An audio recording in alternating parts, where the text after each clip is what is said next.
Bonjour à vous, j'espère que vous allez bien, bonjour. Je vous souhaite une très belle journée. Si vous voulez mettre un pouce, n'hésitez pas. Au départ, je voulais faire une vidéo, mais je ne l'ai pas faite parce que ça m'aurait mis en danger plutôt qu'autre chose. Donc je vous propose une autre vidéo. Je préfère éviter ce danger, bien entendu. Parce que ce que j'allais parler était très fort, mais trop. N'hésitez pas à regarder dans la base de données sur Internet. Également, si vous voulez plus d'informations, n'hésitez pas à prendre vos consultations. Là, aujourd'hui, je vais vous parler des races que j'ai reçues. Il y a plusieurs races extraterrestres, mais qui seraient également sur Terre et hors de la Terre. Il y a entre 74 et 91 groupes d'extraterrestres. Bien entendu, je ne vais pas vous parler de toutes les races parce qu'il y en a beaucoup et on en connaît très peu. Voilà, donc ça là, je vais vous détailler celles qui sont positives pour l'humain, celles qui sont neutres et celles qui sont hyper négatives. Je vais essayer d'être précise dans les noms. Donc voilà, bienvenue à vous toutes et à vous tous. En premier, les races extraterrestres ou galactiques bienveillantes, nous avons les Pléiadiens. Système des Pléiades, des êtres des Lumières, considérés comme spirituels et protecteurs. Ce sont des êtres qui sont assez doux dans l'ensemble. Ce sont des êtres assez pacifiques, mais qui ont dû batailler contre les reptiliens dans le cosmos. Vous avez les Acturiens, système bien entendu Acturus, connus pour leur technologie avancée et leur sagesse. Sont des êtres également très avancés au niveau technologie, qui viendront nous aider au niveau de la technologie. D'ailleurs, sur Terre, il est possible que la technologie est avancée par rapport à d'autres groupes extraterrestres ou galactiques. Les Lyras, système de Lyra, considérés comme les ancêtres des êtres humains, avec une culture très riche. Ils sont très pacifiques avec l'humain également. Ce sont nos ancêtres. Donc, nous leur devons respect. Les Andromédiens, ce sont des êtres très pacifiques également. Ils cherchent à promouvoir l'harmonie, le bien-être. Les Vénusiens, associés à l'amour et à la paix, souvent vus également comme des êtres spirituels. Il y a les Elohim, associés souvent à des traditions spirituelles, considérés comme des créateurs ou des entités divines. Nous avons les Anunnakis positifs, pas ceux qui sont négatifs. Planète Nibiru, une minorité dissidente cherchant à aider l'humanité. Ils se sont séparés de l'autre groupe négatif. Il y a une autre race aquatique, mais je ne sais plus le nom. Ils sont liés au monde aquatique de Sirius B. Ils sont aquatiques. Il y a une autre race également. Les bleus. Et, je pense que c'est lié à... Ils sont bleus. Êtres spirituels, souvent associés à la guérison, à la sagesse. Les alphaciens. Proches de la constellation d'Alpha du Centaure, Centauri. Espèce lumineuse, proche de la conscience végétale. Les Talosiens, connus pour leur... sagesse spirituelle, souvent neutre. Les Samadéens, univers parallèle, connus pour les capacités à observer sans agir. Ceux-là, je n'arrive pas à trop, ils sont... C'est une forme d'IA avancée galactique, non hostile, mais froide. C'est une IA galactique. Les éthériques, non définis leur origine. Énergie pure, souvent perçue comme des anges également. Les sensoriens, très avancés technologiquement, amenant des flashs vibratoires, nous aidant. Ils sont très avancés, donc il y aura une aide de leur part également. Alors les races extraterrestres, donc vous avez dans la constellation d'Orion, vous en avez les draconiens, souvent considérés comme hostiles avec des tendances manipulatrices, les reptiliens. Ils viennent d'Orion et d'autres systèmes manipulateurs, cherchant à contrôler l'humanité. Les petits gris, Theta Reticuli, souvent associés à des enlèvements et des expérimentations. Les insectoïdes, souvent associés à des systèmes éloignés, considérés comme hostiles avec des motivations obscures. Les Anunnakis, négatifs bien entendu, se sont séparés de l'autre groupe. Manipulateurs, cherchant à exploiter l'humanité, ils viennent de Nibiru. Les Métatroniens, c'est pas très précisé leur origine non plus, extrêmement puissants, souvent associés à des plans cachés. Les Vectariens, considérés comme des puissantes entités artificielles galactiques. Les Orions, ceux qui viennent d'Orion qui sont négatifs, souvent décrits comme étant hostiles à l'humanité. Les races neutres ou ambivalentes, les Akkadiens, ils sont très avancés mais ils sont neutres, ils vivent sous terre. Les Taouniens, humanoïdes qui voient l'humanité comme un projet d'observation. Ben merci, on n'est pas un projet. Une autre race, ils viennent de Vega, observateurs sans interaction physique. Il y a une autre race, je n'ai plus leur nom. Télépathes et gardiens d'observation du temps, ce sont des gardiens du temps ou de la planète. Il y a une autre race également, connue pour leur capacité à observer sans interagir également. Alors c'est une autre race, ça peut être des humides ou une espèce d'hybride. Il y a énormément d'êtres extraterrestres sur Terre et dans le cosmos. Et bien entendu, je ne connais pas tous ces êtres, donc je voudrais vous parler en détail, un peu plus de détails sur tous ces êtres extraterrestres, savoir leur alimentation, savoir qui ils sont réellement. Et ça, on va regarder ensemble. Parce que ce qui est important, c'est de savoir qui ils sont, bien entendu. Leur culture, leur alimentation, leur aspect, de ces différents êtres extraterrestres et galactiques. Là, je vais vous parler de nouveau des Pléiades, du système des Pléiades. Ils sont souvent décrits comme des êtres de lumière, ils sont spirituels et cherchent à guider l'humanité vers une grande conscience.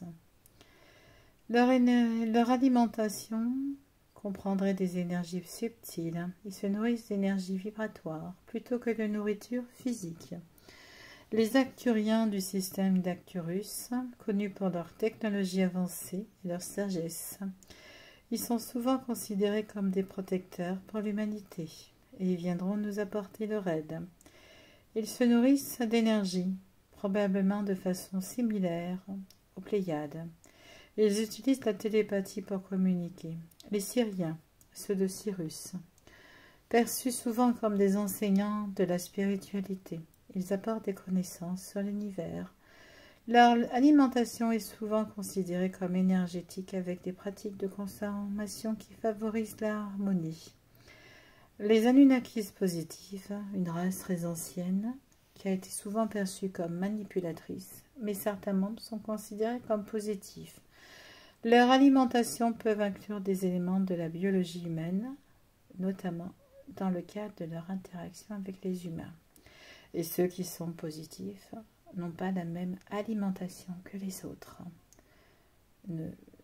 Ceux qui sont positifs n'incluent pas d'éléments biologie humaine. Les états, les grands gris, souvent associés à des enlèvements, ils sont souvent considérés comme des scientifiques, cherchant à préserver leur espèce. Leur mode de vie est décrit comme étant basé sur des substances synthétiques ou énergétiques que plutôt sur une nourriture traditionnelle.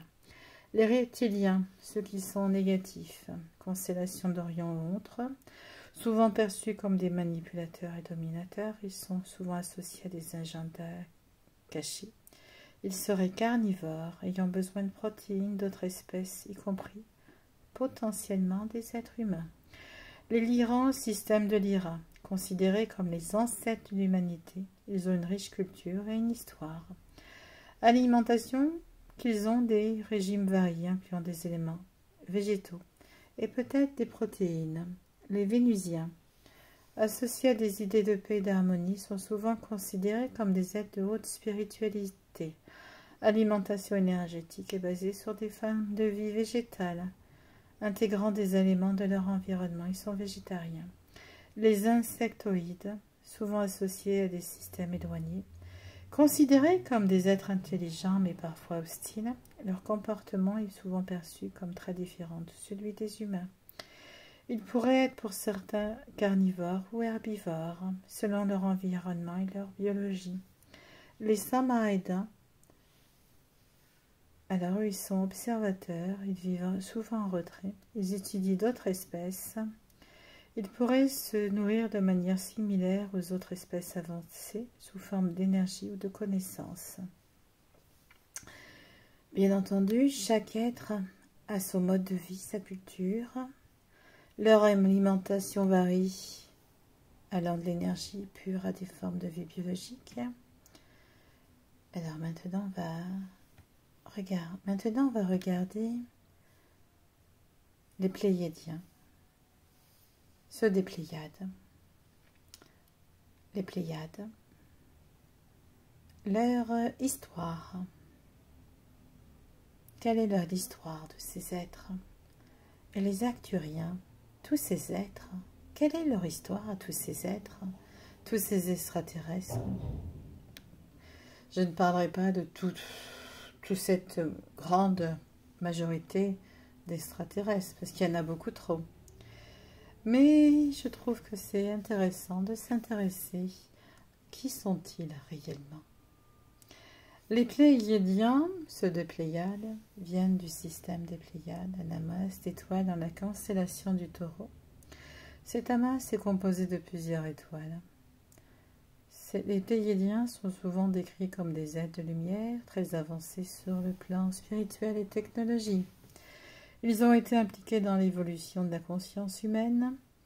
Leur histoire est marquée par des interactions avec les humains, cherchant à élever leur niveau de conscience et à les aider à évoluer spirituellement. Actuellement, sur Terre, il y a énormément d'êtres des Pléiades incarnés. Ils sont souvent décriant une apparence humanoïde, avec des traits fins et une grande beauté. Leur énergie est perçue comme douce et aimante. Ils sont associés à des valeurs telles que l'amour, la paix et l'harmonie.